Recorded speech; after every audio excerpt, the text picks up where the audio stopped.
It was almost 6:30 when I got home. The rumble was set for 7, so I was late for supper, as usual. I always come in late. I forget what time it is. Derry had cooked dinner, baked chicken and potatoes and corn. 2 chickens because all 3 of us eat like horses, especially Derry. But although I love baked chicken, I could hardly swallow any. I swallowed 5 aspirin, though, when Derry and Soda weren't looking. I do that all the time because I can't sleep very well at night. Derry thinks I take just 1, but I usually take 4. I figured 5 would keep me going through the rumble and maybe get rid of my headache. Then I hurried to take a shower and change clothes. Me and Soda and Derry always got spruced up before a rumble, and besides, we wanted to show those socias we weren't trash, that we were just as good as they were. "Soda," I called from the bathroom, "when'd you start shaving?" "When I was 15, he yelled back. "When did Derry?" "When he was 13. Why? You figuring on growing a beard for the rumble?" "You're funny. We ought to send you into the Reader's Digest. I hear they pay for a lot of funny things." Soda laughed and went right on playing poker with Steve in the living room. Derry had on a tight black t-shirt that showed every muscle on his chest and even the flat, hard muscles of his stomach. I'd hate to be the soc who takes a crack at him, I thought, as I pulled on a clean t-shirt and a fresh pair of jeans. I wish my t-shirt was tighter. I have a pretty good build for my size, but I'd lost a lot of weight in Windricksville and it just didn't fit right. It was a chilly night, and t-shirts aren't the warmest clothes in the world, but nobody ever gets cold in a rumble. And besides, jackets interfere with your swinging ability. Soda and Steve and I put on more hair oil than was necessary, but we wanted to show the world that we were greasers. Tonight we could be proud of it. Greasers may not have much, but they always have a rep. That and long hair. What kind of world is it where all I have to be proud of is a reputation for being a hood and greasy hair? I don't want to be a hood, but even if I don't steal things and mug people and get boozed up, I'm marked lousy. Why should I be proud of it? Why should I even pretend to be proud of it? Derry never went in for the long hair. His was short and clean all the time.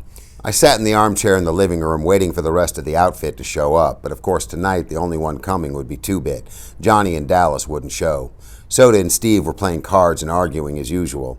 Soda was keeping up a steady stream of wisecracks and clowning, and Steve had turned up the radio so loud it almost broke my eardrums. Of course, everybody listens to it loud like that, but it wasn't the best thing for a headache. "You like fights, don't you, Soda?" I asked suddenly. "Yeah, sure," he shrugged. "I like fights. How come?" "I don't know." He looked at me puzzled. "It's action. It's a contest, like a drag race or a dance or something." "Shoot," said Steve. "I want to beat those socias' head in. When I get in a fight, I want to stomp the other guy good. I like it, too." "How come you like fights, Derry?" I asked, looking up at him as he stood behind me leaning in the kitchen doorway. He gave me one of those looks that hide what he's thinking, but Soda piped up. "He likes to show off his muscles." "I'm going to show 'em off on you, little buddy. You get any mouthier." I digested what Soda had said. It was the truth. Derry liked anything that took strength, like weightlifting or playing football or roofing houses, even if he was proud of being smart, too. Derry never said anything about it, but I knew he liked fights. I felt out of things. I'll fight anyone anytime, but I don't like to. "I don't know if you ought to be in this rumble, Pony," Derry said slowly. "Oh, no," I thought in mortal fear. I gotta be in it. Right then, the most important thing in my life was helping us whip the socias. Don't let 'em make me stay home now. I gotta be in it. "How come? I've always come through before, ain't I?" "Yeah," Derry said with a proud grin. "You fight real good for a kid your size. But you were in shape before. You've lost too much weight, and you don't look so great, kid. You tensed up too much." "Shoot," said Soda, trying to get the ace out of his shoe without Steve seeing him. "We all get tensed up before a rumble. Let 'em fight tonight. Skin never hurt anyone. No weapons, no danger." "I'll be okay," I pleaded. "I'll get a hold of a little one, okay?" "Well, Johnny won't be there this time." Johnny and I sometimes ganged up on one big guy. "But then Curly Shepard won't be there either, or Dally, and we'll need every man we can get." "What happened to Shepard?" I asked, remembering Tim Shepard's kid brother Curly, who was tough, cool, hard as nails. Tim in miniature and I had once played chicken by holding our cigarette ends against each other's fingers. We had stood there, clenching our teeth and grimacing, with sweat pouring down our faces and the smell of burning flesh making us sick, each refusing to holler until Tim happened to stroll by. When he saw that we were really burning holes in each other, he cracked our heads together, swearing to kill us both if we ever pulled a stunt like that again. I still have a scar on my forefinger. Curly was an average downtown hood, tough and not real bright, but I liked him. He could take anything. "He's in the cooler," Steve said, kicking the ace out of Soda's shoe. "In the reformatory." "Again?" I thought, and said, "Let me fight, Derry. If it was blades or chains or something, it'd be different. Nobody ever really gets hurt in a skin rumble." "Well," Derry gave in, "I guess you can, but be careful, and if you get in a jam, holler, and I'll get you out." "I'll be okay," I said wearily. How come you never worry about Soda Pop as much? I don't see you lecturing him. Man, Derry grinned and put his arms around Soda's shoulders. This is one kid brother I don't have to worry about. Soda punched him in the ribs affectionately. This kiddo can use his head. Soda Pop looked down at me with mock superiority, but Derry went on. You can see he uses it for one thing, to grow hair on. He ducked Soda's swing and took off for the door. Two-Bit stuck his head in the door just as Derry went flying out of it, leaping as he went off the steps.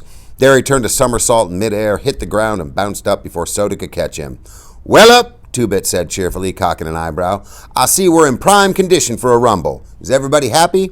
Yeah, screamed Soda, as he too did a flying somersault off the steps. He flipped up to walk on his hands and then did a no-hands cartwheel across the yard to beat Derry's performance. The excitement was catching.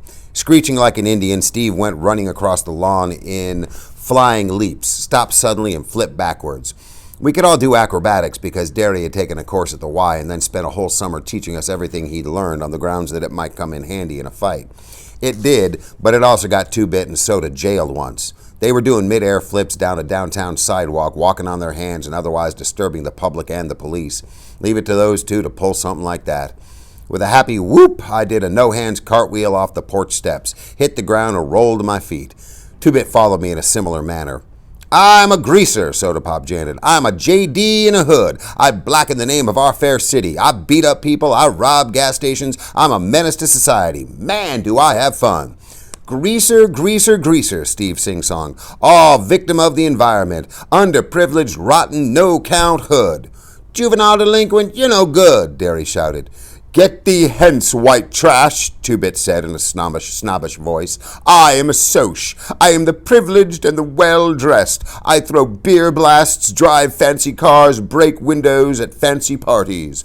And what do you do for fun? I inquired in a serious, awed voice. I jump greasers, Two-Bit screamed and did a cartwheel. We settled down as we walked to the lot. Two-Bit was the only one wearing a jacket. He had a couple of cans of beer stuffed in it. He always gets high before a rumble, before anything else too, come to think of it. I shook my head. I'd hate to see the day when I had to get my nerve from a can. I tried drinking once before. The stuff tasted awful. I got sick, had a headache, and when Derry found out, he grounded me for 2 weeks. But that was the last time I'd ever drink. I'd seen too much of what drinking did for you at Johnny's house. Hey, Two-Bit, I said, deciding to complete my survey. How come you like to fight? He looked at me as if I was off my nut. Shoot, everybody fights. If everybody jumped in the Arkansas River, old Two-Bit would be right on their heels. I had it then. Soda fought for fun, Steve for hatred, Derry for pride, and Two-Bit for conformity. Why do I fight, I thought, and I couldn't think of any real good reason. There isn't any real good reason for fighting except self-defense. Listen, Soda, you and Ponyboy, Derry said as we strode down the street. If the fuzz show, you two beat it out of there. The rest of us can only get jailed. You two can get sent to a boys' home. Nobody in this neighborhood's going to call the fuzz, Steve said grimly. They know what would happen if they did.